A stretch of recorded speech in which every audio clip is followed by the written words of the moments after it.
Perfect Words est un jeu pour 2 à 6 joueurs à partir de 10 ans pour des parties d'environ 20 minutes. C'est un jeu coopératif dans lequel tous les joueurs vont créer collectivement une grille de mots croisés.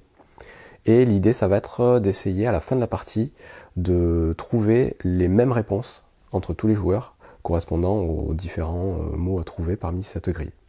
Au niveau de la mise en place, c'est très simple. Vous avez des cartes mots dans le jeu. Donc des cartes mots, il y en a 247 en tout dans le jeu. Et elles sont toutes recto verso. Donc ça fait quand même beaucoup de possibilités.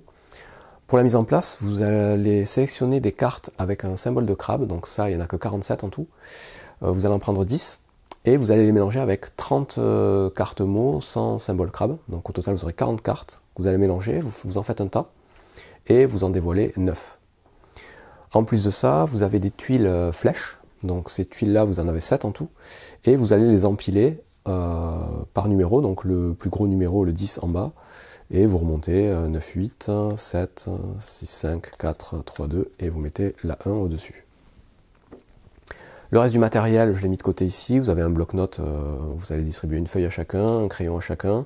Mais ça servira tout ça pour la fin de partie. Des petites tuiles et des tuiles coquillages. Vous déterminez un premier joueur, et ce premier joueur va choisir un des mots disponibles parmi les 10, et le placer au centre de la table. Ce sera le premier mot qui va constituer votre grille de mots croisés. Dès que vous prenez un des 9 mots en dehors du tas, vous remplacez tout de suite par une nouvelle carte. C'est ensuite au joueur suivant de jouer, et à son tour, et jusqu'à la fin de la partie, un joueur va toujours procéder de la même façon. Il va devoir obligatoirement choisir un nouveau mot qui va venir rajouter à la grille de mots croisés. Et au niveau du placement de ces nouvelles cartes, ce sera toujours obligatoirement adjacent, orthogonalement, à une carte déjà placée ou à une tuile déjà placée. Donc je ne pourrais pas la mettre ici, je peux la mettre là, là, là ou là.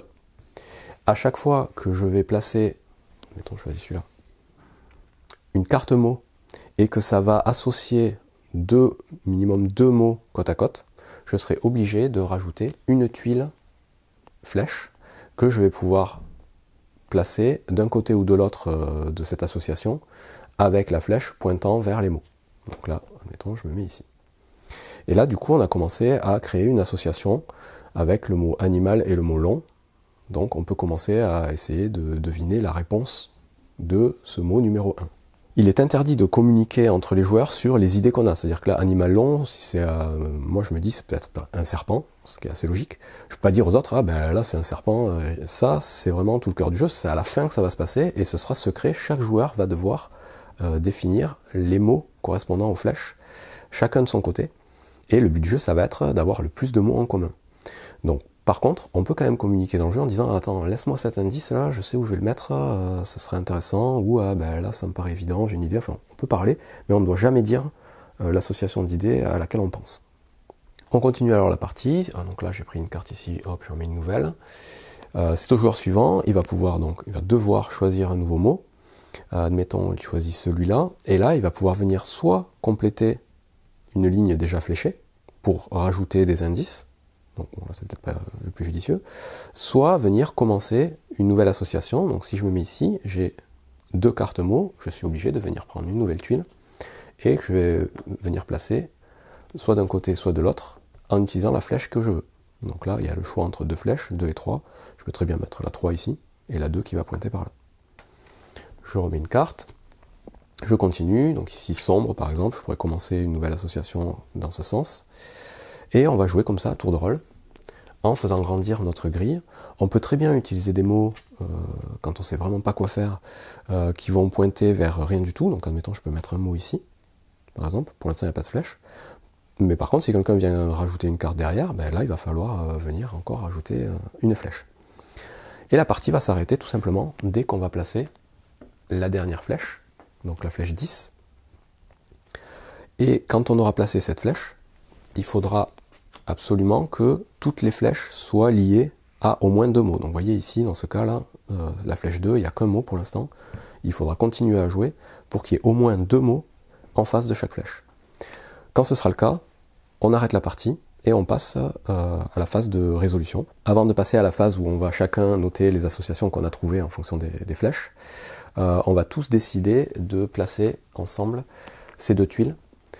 Celle-ci va être la tuile qui va annuler la flèche en face de laquelle on va la placer, donc cette flèche elle comptera pas, ça ne servira à rien de marquer un mot dessus. Et celle-ci par contre va doubler les points de la flèche à côté de laquelle elle sera placée. Donc on fait ça, et ensuite chaque joueur va prendre une feuille de carnet, un crayon, et va regarder ligne après ligne, enfin mot après mot, ce qu'il va essayer de deviner. Donc ici par exemple, pour le mot numéro 1, animal long, bon, je vais rester sur le serpent, donc je vais écrire serpent, donc tout ça on le fait chacun de son côté, caché. Le numéro 2, ben, on a dit qu'on ne le comptait pas, donc on ne marque rien. Le numéro 3, on a animal, bateau, Méditerranée, bon ben, faut essayer de trouver, on pourrait mettre une mouette par exemple. Et on va faire ça pour les 10 mots. Une fois que tout le monde a écrit ces 10 mots sur son carnet, on va regarder les points qui sont attribués en fonction de si une majorité de joueurs a trouvé le même mot ou pas. Pour ça, on va prendre l'aide de jeu qu'il y a au dos du carnet et en fonction du nombre de joueurs, on va vous dire combien de petits coquillages vous allez gagner par mot trouvé. Donc si vous êtes à 2, pour gagner des points, il faudra obligatoirement que les deux soient d'accord sur le mot trouvé. Donc là, par exemple, sur le numéro 1, si moi j'ai mis serpent, on joue à 2, et mon coéquipier a aussi mis serpent, ben dans ce cas-là, boum, on marque deux coquillages, et comme on a mis le x2, ben on marque 4 points. Donc ici, on écrit 4 points. Si on avait joué à 3 ou 4, s'il n'y en avait eu que 2 qui avaient le même mot, dans ce cas-là, on n'aurait mis qu'un seul coquillage. Si par contre il y en avait eu 3 ou plus, on aurait eu 2 coquillages. Et à 5 ou 6, il en fallait 3 au moins avec un mot commun pour avoir un coquillage, et 4 ou plus pour avoir 2 coquillages.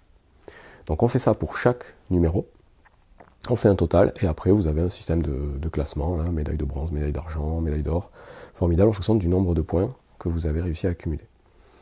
Précision donc sur les mots que vous pouvez écrire ici. Ça peut être des noms propres, ça peut être des mots composés, ça peut être à peu près tout ce que vous voulez, des titres de films. Mais bien évidemment, plus vous mettrez quelque chose de détaillé, moins vous avez de chance d'avoir le mot en commun avec un autre joueur. Il faut rester le plus simple possible. Notez bien aussi que le jeu est pas si simple. Donc quand vous regardez la boîte, vous vous dites ah mais c'est super easy. Donc là vous avez par exemple feu, géant, animal, bon bah ok c'est un dragon. Là vous avez feu, métier, ok c'est un pompier. Bon mais ça, sachez-le, ça n'arrive jamais. Quand vous faites le jeu, c'est beaucoup plus compliqué que ça, les mots ne s'associent pas bien, donc il va falloir aller chercher assez loin et avoir des idées un peu tordues, ou bien connaître ses coéquipiers pour réussir à trouver des mots en commun. Mais c'est ce qui fait tout l'intérêt du jeu, et ça reste quand même un jeu super rigolo. Donc voilà pour Perfect Words. Bon jeu.